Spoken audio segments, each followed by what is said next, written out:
What's up, guys and gals? Coming to you today with a video about Ghost of Tsushima, the Legends multiplayer mode.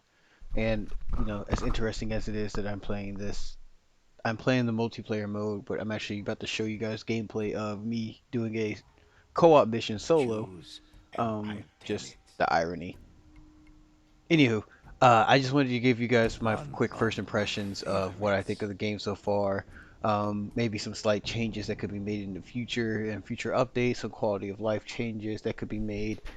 Some things that got carried over from the story mode or from the single player version of the game that probably needs to be updated. Just little things like that.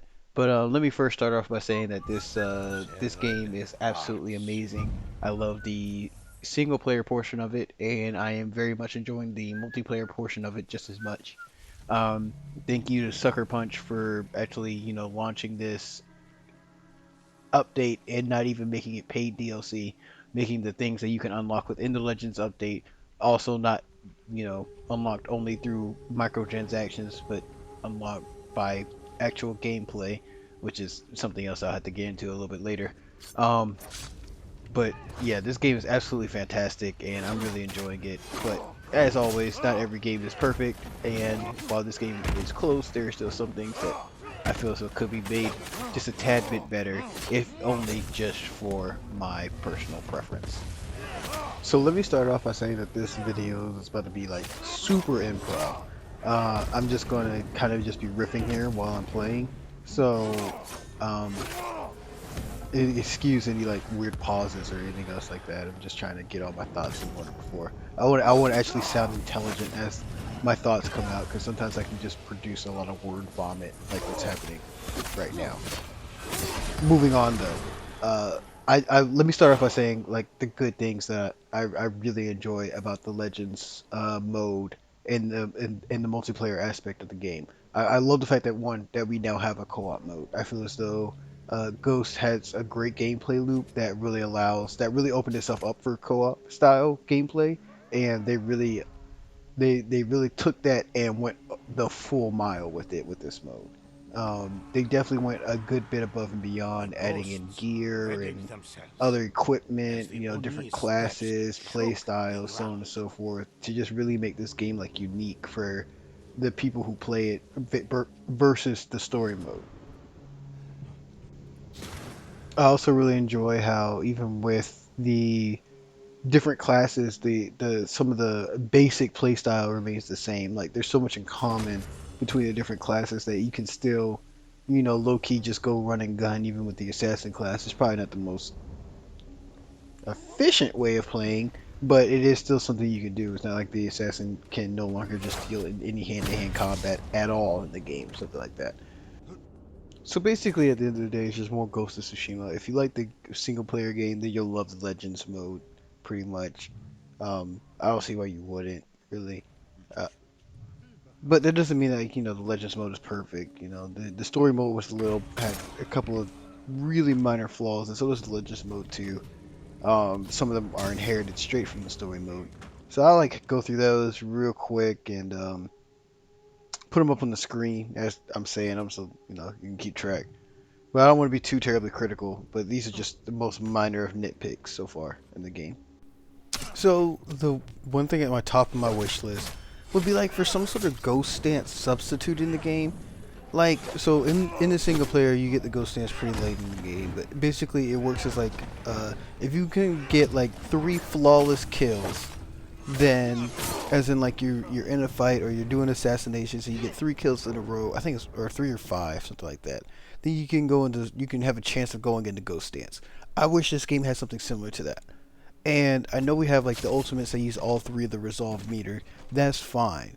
But I want something separate than that as well. And if they want to count in any kills that you get during that as, it, or you can have just something that's a little bit more special, like make it so like you get so many assassinations without getting touched, and then like all right, cool, you can use this new ultimate. Like you can use like a secondary ultimate for the samurai if you get so many kills through melee. Through Ronin, if you heal, no, that won't work. Ronin, I guess, will have to be like the samurai, just getting kills as well. I mean, it's not like he can't throw bombs everywhere at once. and the archer will pretty much be something based off of her archery. Just things like that to make it so like you can have like a different play style. Like maybe instead of just building up for resolve, you can now build up your flawless streak to use whatever that secondary ult is as well. I don't know. It just might be something that either will be incredibly OP or could just switch up the meta just a little bit. Also, while we're just on the subject of like what just happened here, can we please get better button context sensitivity?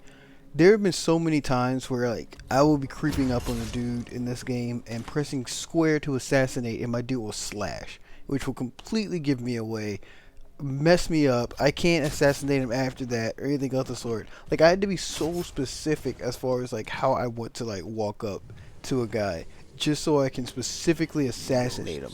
And it's really bad because especially if I do something like turn invisible and then I slash, then I'm out of my invisibility. Like that time just now, I got lucky that I stayed in it even though I hit him. But typically speaking, if that would have happened anywhere else, I would have been outside of my invisibility and now been a whole waste of a cooldown. So it's just like, I really wish that, and it's something that happens in the story mode too, because there will be a lot of times where you think you're about to walk up behind somebody and then you just start slashing. And like I just really wish that was something that would be changed. It's just a basic quality of life update. Along with, and while we're just on quality of life, the camera is still a mess in this game. It's still weird fighting inside, especially with all the different enemies that there are now.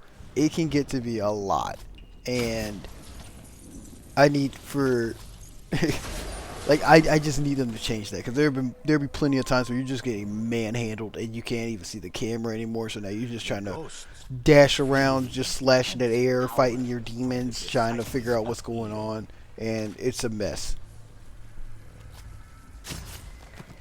Shout out to the fact that they never really fixed their stealth in this game. It's just more so a thing of like they kind of explained it away by like the enemies disappearing after death. But like still, if y'all notice, like just now, that dude literally just watched his buddy drop dead and just kept walking. His twin nonetheless, and he just kept walking.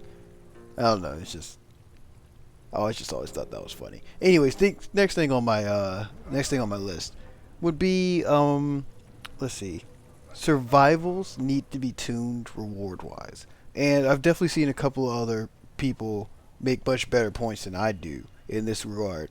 But the basic premise of it is that like right now, if you want to get the high level gear, right, you can either do a gold survival or you can do a gold story mission. The gold survivals usually last up to about an hour, right? And in that hour, you'll get, after that hour is done, you'll get 6 rewards. Okay?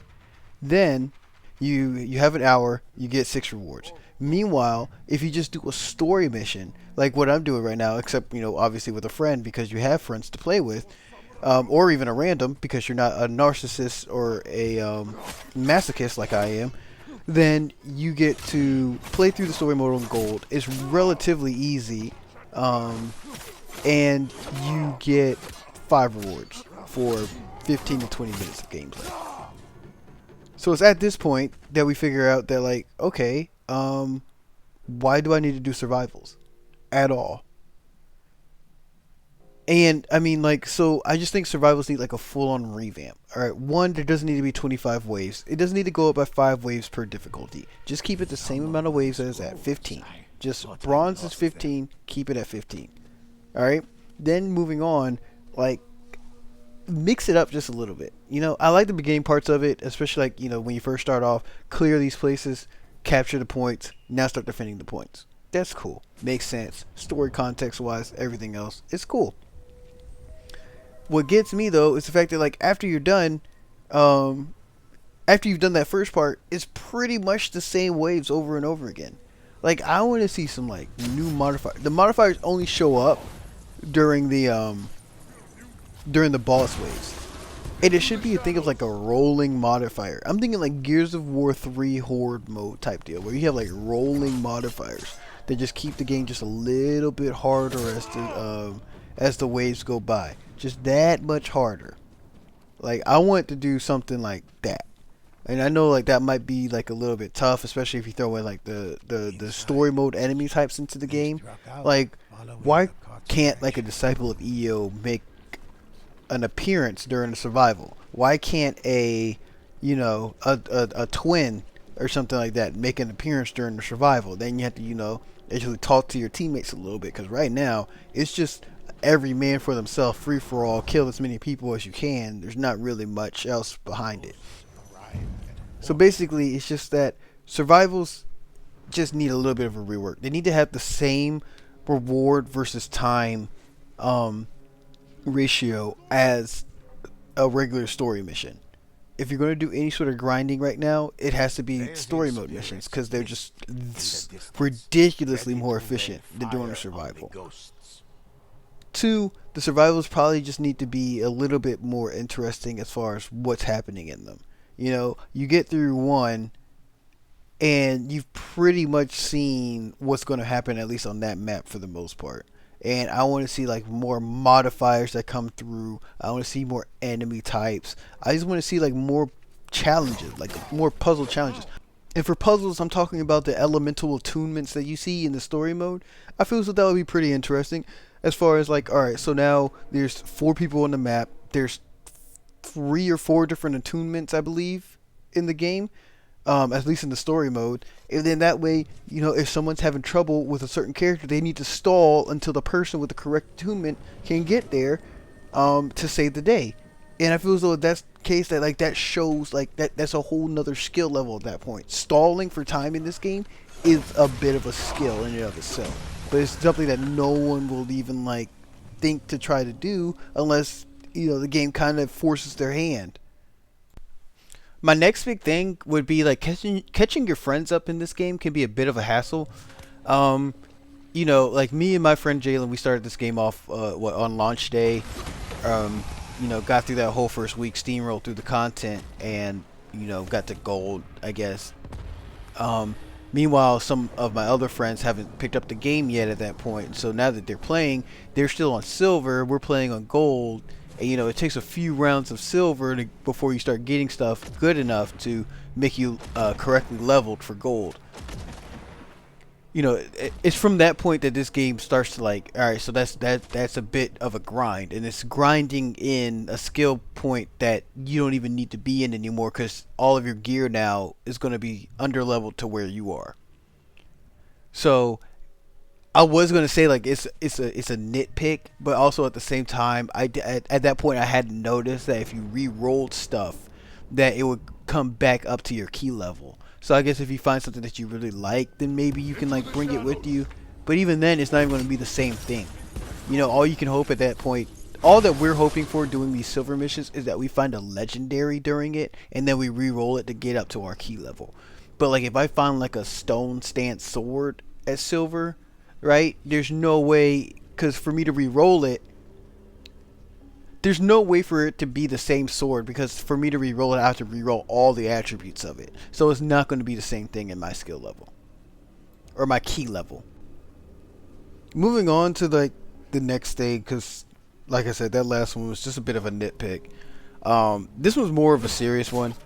I feel as though there should be more meta builds in this game. Because right now, it's just kind of you build for like one thing, and then that's pretty much the only thing you need to build for. And that goes along, this one's going to be a bit of a long one, because there's a bit more that comes along to it. Right now, the main issue is the fact that like some of the techniques on the skill tree are much more useful than others. Like for the assassin one, there's like one where like, oh yeah, you get an extra 50% assassination damage on a staggered enemy, which is fine if you want to put in that much work. But to stagger an enemy, you need blow darts. Also, once you get to the higher levels, you don't quite get as many new blow darts as some other levels would give you. Like on Nightmare, I think there's like 1 resupply point for like the entire area that you're in right now. And right here on Silver, you can see I already have like 2. So it may work at first, but it's not going to quite fly in the higher difficulties. So right now, I just have like a whole build that's based solely off of assassination damage. So like my build requires me to have a smoke bomb so I can assassinate people, maybe a higher cooldown on skill reductions. It just basically just seems like it just all follows like that same premise. Like right now the hype of the hype for the Ronin is like that mage build that they have where you are throwing bombs like all day every day constantly, and they have like a whole build around that, and I haven't really seen any other build be quite as powerful as that. Like there was a moment where I almost forgot that the Ronin used to have a spirit dog. No Ronin uses that spirit dog anymore. Like there need to be more builds that support that support different type of playstyles within the same class. Like clearly there are other things that you can do, but it's just like it's just not nearly as efficient or as powerful as what you're doing right now. So my next nitpick, which is going to be a super low nitpick, is because this is getting annoying within the survival missions in and of itself. And yes, I'm going back to survivals. I know I should have done this all at once, but whatever. Like I said, this is freeform jazz right now. Freeform jazz. Bonus objectives need to be more noticeable in the survival missions. I know like a lot of people are complaining about that. Personally, I don't see it, but it's come to the point where now it's bothering me because my teammates don't do the survival bonus objectives.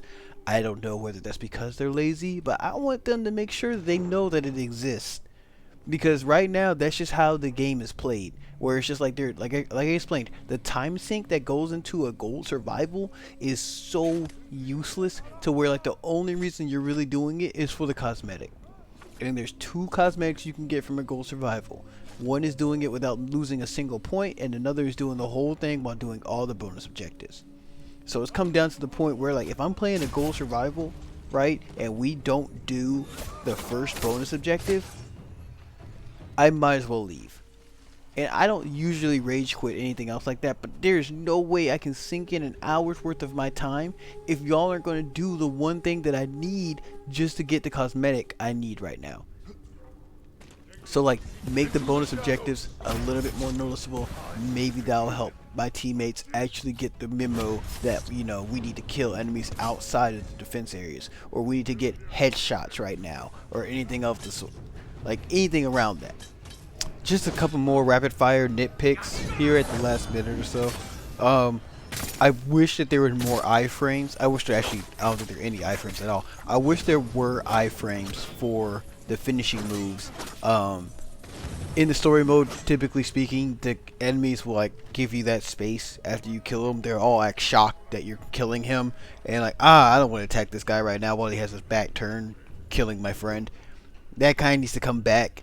In this game, there's so many AoE attacks between the Fire Watchers, the Oni, the Dog, Oni, some of the modifiers that make it so the enemies explode upon death. Where it's just like, alright, if I'm stuck in an animation right now, I'll be chopping this dude's throat, whether it's an assassination or, just like I pulled out the sword and I'm killing this guy. It sucks if one of these enemies is about to blow up next to me and I can't move. Just one of those little things, very minor. Hopefully they do add that. Let's see, what else did I want to talk about? Again, some of the techniques on the skill tree are absolutely freaking useless compared to others. Like there's one skill, like I mentioned the stagger one for the assassin. Also one that makes it so that you can't you sprint silently. I don't need that. I can turn invisible. I don't need to like really work on my sprinting and being invisible while I'm doing it. It's not that big of a thing, especially since once the enemy see you, it's kind of hard for you to figure out whether they can still notice you or not. There have been plenty of times where I'll be on a rooftop, my teammates are fighting down below, and I can't get an assassination because apparently somebody knows that I'm there. I don't know. Just little minor things. But overall, I hope you notice that like a lot of these things are super nitpicky.